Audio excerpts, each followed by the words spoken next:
boating is my passion. That's why I chose this career path, is because I love boating, because it's literally, in my opinion, the best job in the world. Safety is so important out there. Yeah. And anytime I see a boat with kids, what I think about, is my kids. And I enjoy keeping people safe, and that's what we're out there for. That's good. And by far, we can't stress, life jackets enough.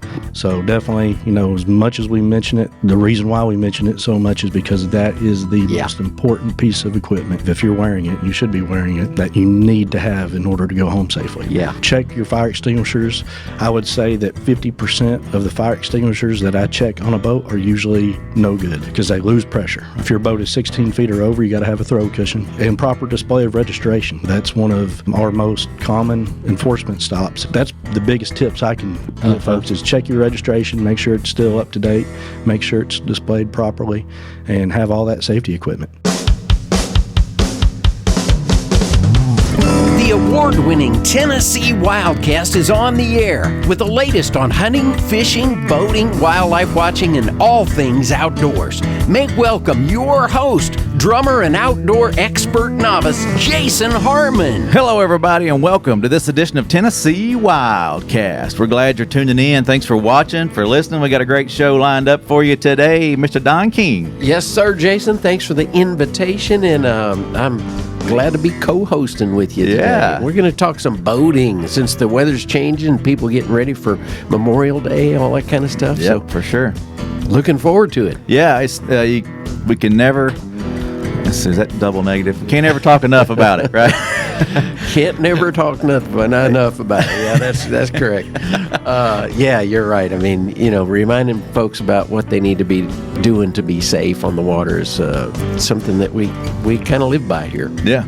Yep. So it's that time of year. Don, you want to hit up a radio station before we jump into this? Yeah, we're looking at the Brownsville station, Brownsville, Tennessee, WTBG 95.3 at 12:30 every day, Monday through Friday. You can hear the WildCast Extra, and during the weekend, you're going to hear the full show. So tune in to Brownsville Radio there, WTBG. We appreciate them a whole bunch, along with our other radio partners as well. Yes, we love our radio partners. If you aren't a radio guy and you're a podcaster, go out there and listen on the podcast feeds. You can find us just about anywhere podcasts are found. And might be some special news coming out about the podcast we'll share later. But just go like us, subscribe to us, comment. Love to hear from you on those platforms. And I guess that's it. I was going to mention, the TV stations too. Those are growing, and we got more coming on that too. Yeah, so we'll be talking about that. Yeah. So today we have Josh Landrum with us. He's the District 21 boating officer. And District 21 might be confusing to folks, but that's Region 2, Middle Tennessee, on the north side of Nashville, right? Yep. I got Percy Priest, Old Hickory Lake. Nashville and up, kind of, is that District 21? That'd be District 21. So. But you mainly work around Nashville. I mainly work on Percy Priest and here in Nashville area, right? Yes, sir. Awesome. Well, Josh, we're glad you're here. Appreciate you being with us. Tell us a little bit about yourself. I know you've been on WildCast before, but just kind of introduce yourself again, let people know who you are, and we'll get started. Yeah, I mean, other than being a boating officer, I got 3 kids, and I'm passionate about fishing. So that's one reason why I got into this line of work, is because I'm a bass fisherman. My kids love bass fishing. My son fishes on the Mount Juliet bass fishing team. Oh, nice. So I've been busy this spring with him and doing that. Yeah, that's cool. Yeah, we may have to ask a few fishing questions while we're on the show. That's cool. So family man, that's great. Lover of fishing and boating officer day to day. So I know it's tough out there, and this season is when it's heating up, right? Oh yeah, it's by far my favorite time of year. I love being outside. I love warm weather. It does get hot out there, but that's just part of it. I'm used to it, and I enjoy talking to the people out there on the stops I make and the fishermen I talk to. So it makes the job enjoyable, and that's one thing I love doing. That's cool. And knowing you're a family guy, you just that means a lot. I know to you when you come up and check on a boat that's maybe got some kids on board, just Oh, yeah. making sure that they're in compliance as far as being safe, having the proper life jackets on and that Yep. kind of thing. You can't help but be thinking about your kiddos, I'm sure. Oh yeah, like I said, safety is so important out there. Yeah. And anytime I see a boat with kids, what's great is the agency provides us with those Chick-fil-A coupons. I love giving those out to kids. Yeah. The parents love it because they usually get one too.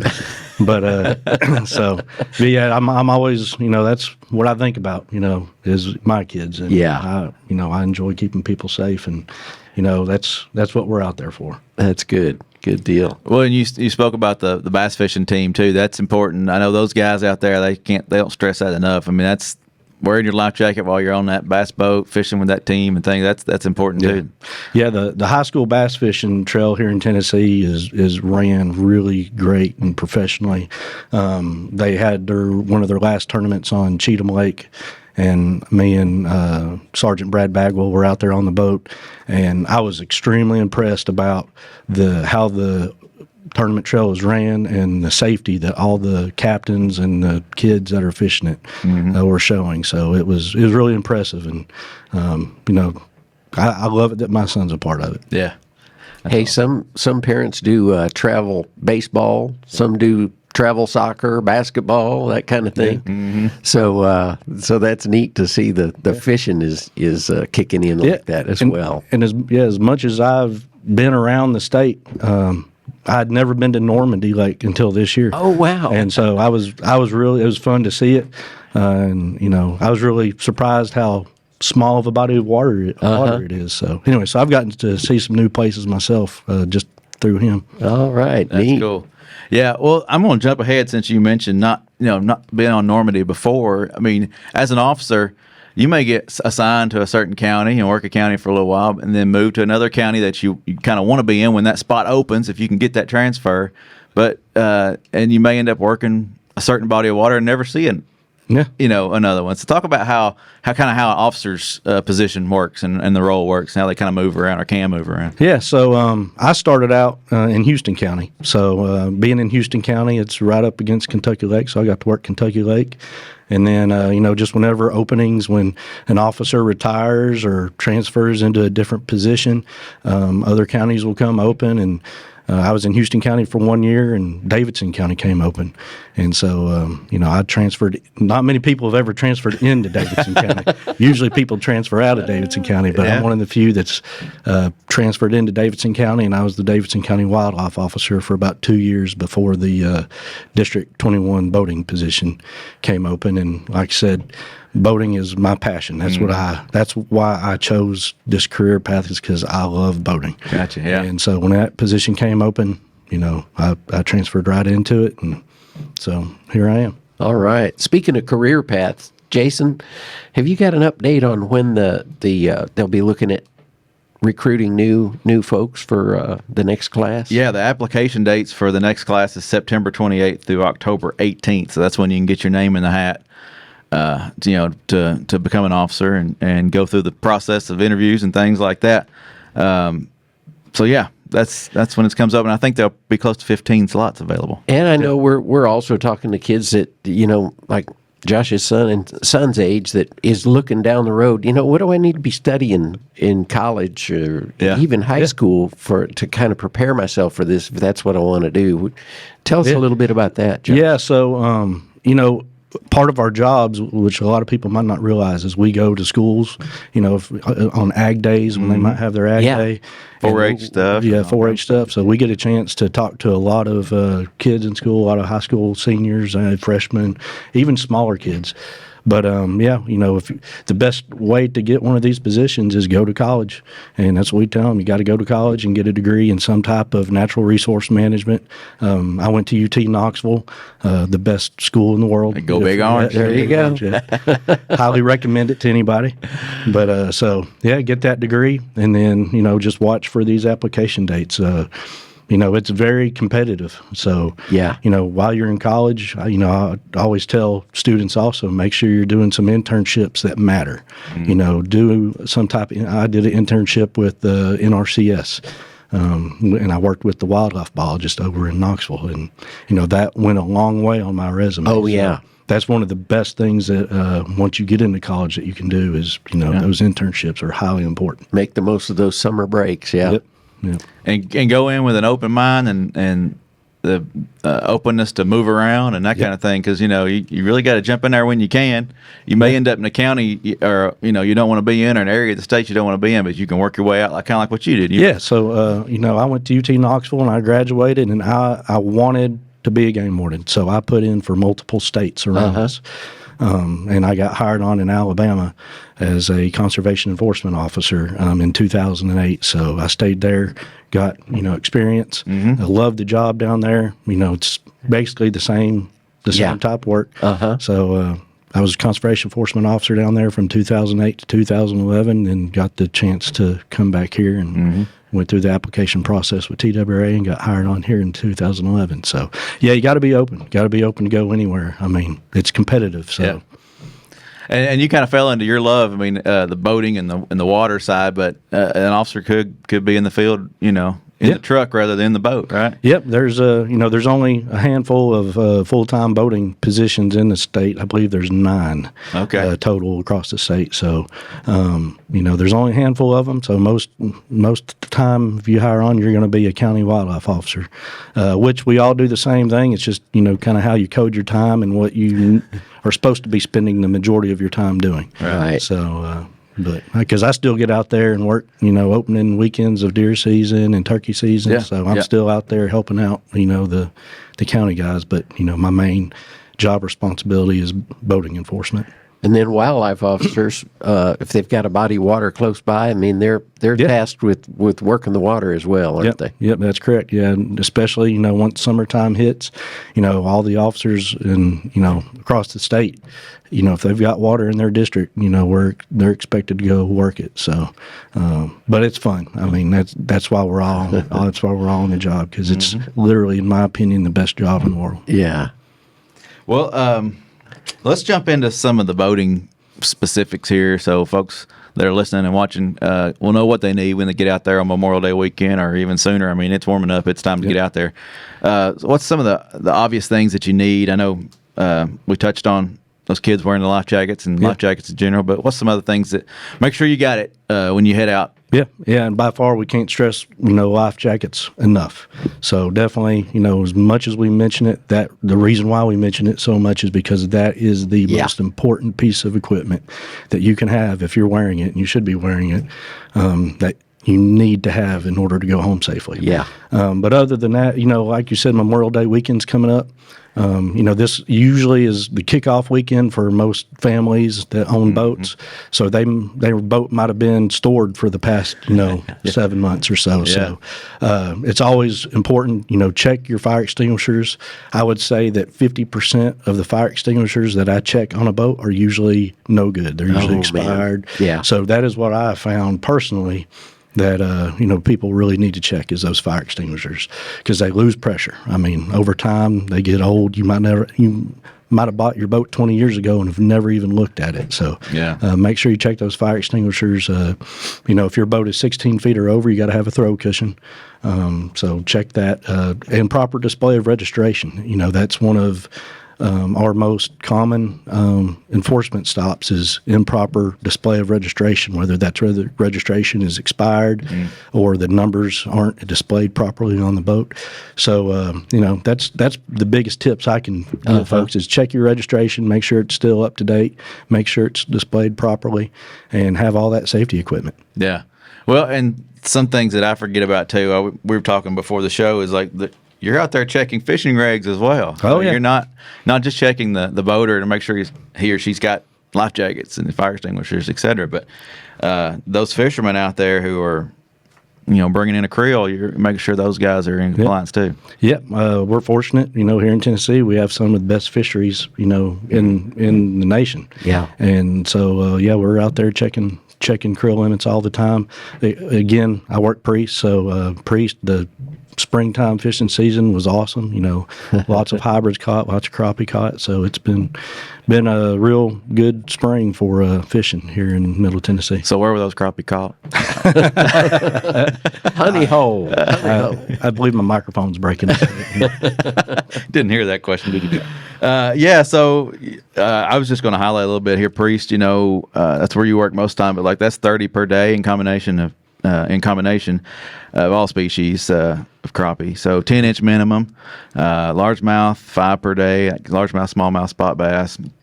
But largemouth has a 15-inch minimum, smallmouth an 18-inch minimum, spot no length limit. So just check your guide. There's a lot of good information in these guides.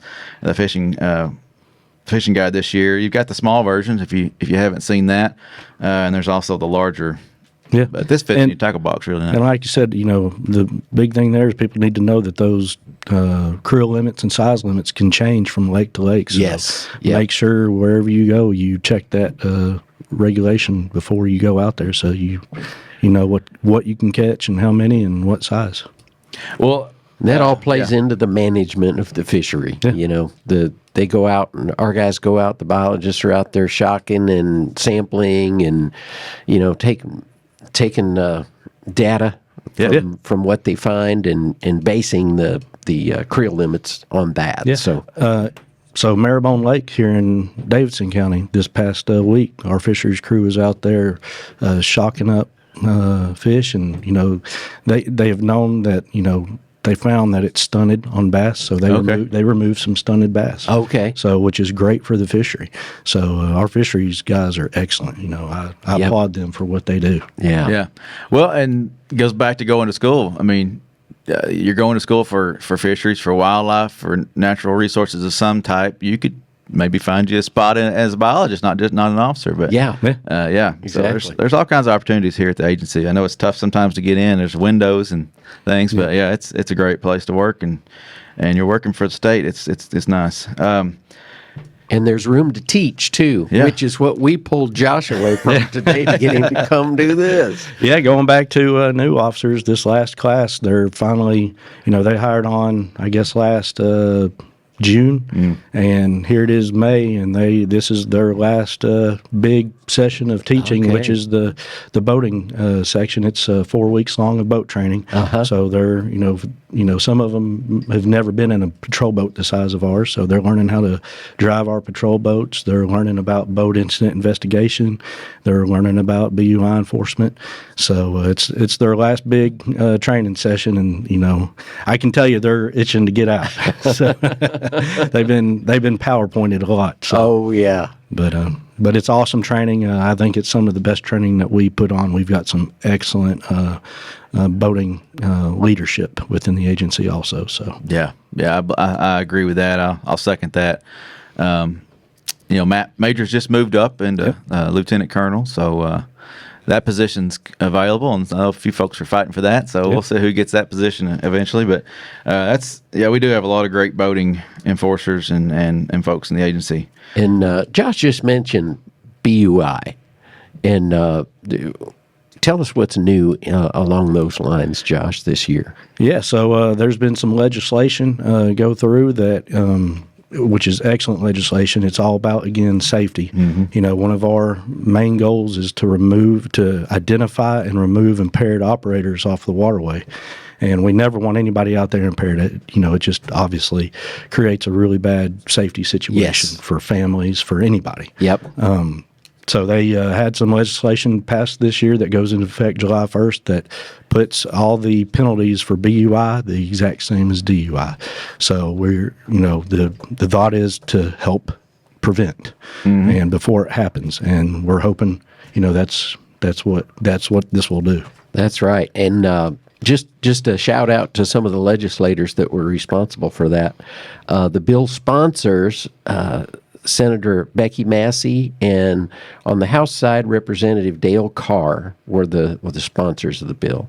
And other senators that signed on the bill were Senator Ed Jackson and Senator Paul Rose, and other state representatives that ended up signing on the bill included William Lamberth, G.A. Hardaway, Ron Gant, Dan Howell, Esther Helton Haynes, Kirk Haston, Scott Sapicki, Charlie Baum, and Jeff Burkhart. So special thanks to all those. Yeah. Too, I think it's important to say too, which those legislatures you just mentioned did such an excellent job with this. There was not one single nay vote. Awesome. So it passed unanimously. That's great. In both the House and the Senate. So that's how much the legislatures in our state believe in safe waterways. Yes. Yeah. Well, it when you're on the boat, it extends to the land. Yep. I mean, you got to get that boat home somehow. You're either going to trailer it or you're going to pull into your slip and get in your truck or your car or whatever and go home. So being safe on the water, leads to being safe on the road. Yep, that's correct. So, like Don said, BUI equals DUI, and that's very true. There is no difference. Mm-hmm. There's no difference on other than when you're on the water, you're on the roadway, just as dangerous. Yep. Well, and it's not always the highlight of the job, but and it's not always BUI focused, or drinking doesn't always cause these. But we had 7 fatalities this year so far. Yeah, unfortunately, we've already had 7 fatalities across the state on our waterways. So that's we want that number to be 0, obviously. Exactly. Yeah. Yep. So that's the tough side of the job. That's the toughest part of y'all's job, I'd say. Yep. And out of those 7, 4 of them were paddle sport related. So that shows the importance of wearing that life jacket, at all times, but especially if you're in a canoe or kayak. They sit lower to the water. They're harder to see. They're easy to fall out of. If it's windy, I've personally seen it myself where somebody fell out of their kayak and the wind blew the kayak away from them and they didn't have a life jacket on. And so, but yeah, wearing that life jacket is extremely important. On a canoe or kayak. Yeah. There was a storm that blew in a few years ago. Were you part of that rescue that happened? Yep. So, and that's what happened. Their kayaks got blown away. So they were there swimming in the water, and when those storm fronts move in, especially in the spring and summer, they're strong. And you can go from 0 wind to wind gusts of 30 to 50 miles an hour instantly, which create huge waves. Oh, yeah. And those are very difficult to swim in, even for experienced swimmers. Uh-huh. And that's and all that training from the academy and things like that y'all go through, that's what helps you be prepared for those moments, for those rescues and things like that, and working these accidents. Yeah. We had touched on it before the show. Y'all don't stop at the academy. There's continued education, right? Y'all keep improving and keep learning and even working with other states. Yep. Touch on some of that. Yeah. So, every year, our officers are required to do continuing education credits. So we do online training, we do in-person training. Training never stops. In law enforcement, you never want training to stop. I mean, the things change, laws change, and then also we were very fortunate to be able to host a training conference here in Nashville last summer. The North American Wildlife Enforcement Officers Association. It's a lot to say, but NWIA is what it's pronounced, but it's for wildlife officers and game wardens all across North America, Canada, United States, Alaska, everywhere. Yeah. So we had about 400 come into Nashville, but it's a training conference where they come here and they have training seminars. So it was a great time. It's very family-oriented also. So a lot of officers get to use that as a family vacation, and they'll bring their kids. And while they're, in training, their wives and kids are out, doing whatever activities are around there. Yeah. This summer, it'll be in Utah. So, but it's really neat because it bounces around everywhere and get to go to different places. Josh wouldn't tell you this, but he was really involved in making that conference happen last year. So anyway, he did a great job. It was I appreciate that. A well-oiled machine. Yeah. It was fun. I'd never had to put together a conference that size. And, so it was stressful, but we got through it, and we had a great time that week. And it was don't know if I'd want to do it again. I say that might be the one and only time ever. Once a so. decade, maybe, something like that, right. maybe. Yeah. Right. Yeah. So with that training, do y'all go out and get hands-on too? I mean, y'all on the water, or is it mostly in conference kind of training? It can be both. Yeah. I believe this summer they're going to have a I just forgot the word, shooting, a virtual type shooting. Oh, okay. training. Okay. So yeah, it can be both. It's just whatever that state chooses to have for that year and what speakers they bring in. Yeah. Well, I know we focused a lot on the academy and some of the training stuff that goes on, but how did it differ for you? You said you started in Alabama. Did you go through the academy down there, and what's it look like compared to when you started? Yeah, so man, it's changed a lot. Our agency has done a great job. We started our own academy, Right. and the agency has done a great job organizing it. We've got some awesome instructors. But yeah, my academy in Alabama was about 12 weeks long, and I'm one of those where you'll hear the stories, and this was my story. I graduated, the General State Police Academy in Alabama. Okay. And the day I graduated, they just told me go out there, and if I have questions, call. So I was put out there on my own. So we don't do that anymore. Right. At least here in Tennessee, we don't. Our guys are thoroughly trained before they're released on their own.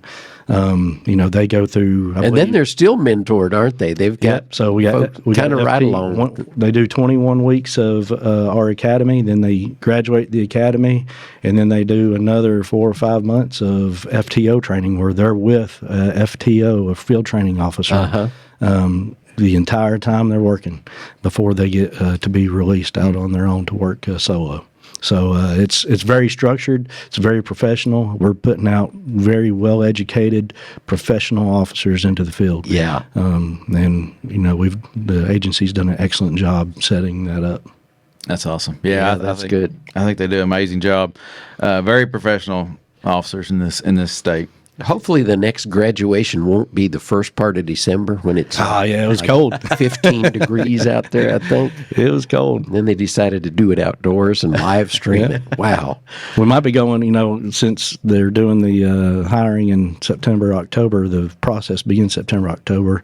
From what I've heard, the academy will start in January, which is going to put it graduating probably in June. So we're going to have the exact opposite. We go from cold to probably hot. Cold to warm. 100 degrees. Yeah. Well, before we have to close out here, Josh, Memorial Day weekend, what's some quick tips for folks? Make sure they're safe. Yep. Again, life jackets. Wear that life jacket. Make sure your kids are in life jackets. Check your safety equipment. If you're going to be out after dark, check your nav lights. That's another thing that we really see. So have extra bulbs with you because those nav lights can go out at any moment. So, again, life jacket wear. We cannot stress it enough. And if you are, going to have alcoholic beverages on your boat, please have a designated driver. There you go. Have a designated driver. Yep. So, everybody out there can go home safely. Be safe. All right. Awesome. Well, we appreciate you, Josh. Thanks for all the hard work you do out there, keeping at least the Percy Priest waterways safe. Yep. I know we got officers all across the state that do the same for all our other waterways. We appreciate you very much. That's right. I enjoy it. Don, thank you. Thank you. This is Tennessee WildCast. Keep following us. Keep coming back. If you're looking for that radio list, go to tnwildlife.org and find a radio station near you. Go subscribe on the podcast side. Go watch us on YouTube. There's all kinds of places to find us. Follow us on social media and keep coming back. This is Tennessee WildCast, and we'll see you next time. Thanks for tuning in. Stay connected with TWRA by visiting our website at tnwildlife.org and follow us on Facebook, Twitter, and Instagram. Hey, it's all about Tennessee wildlife. It's what we do. Tennessee WildCast will be on the air again next week. We'll see you then.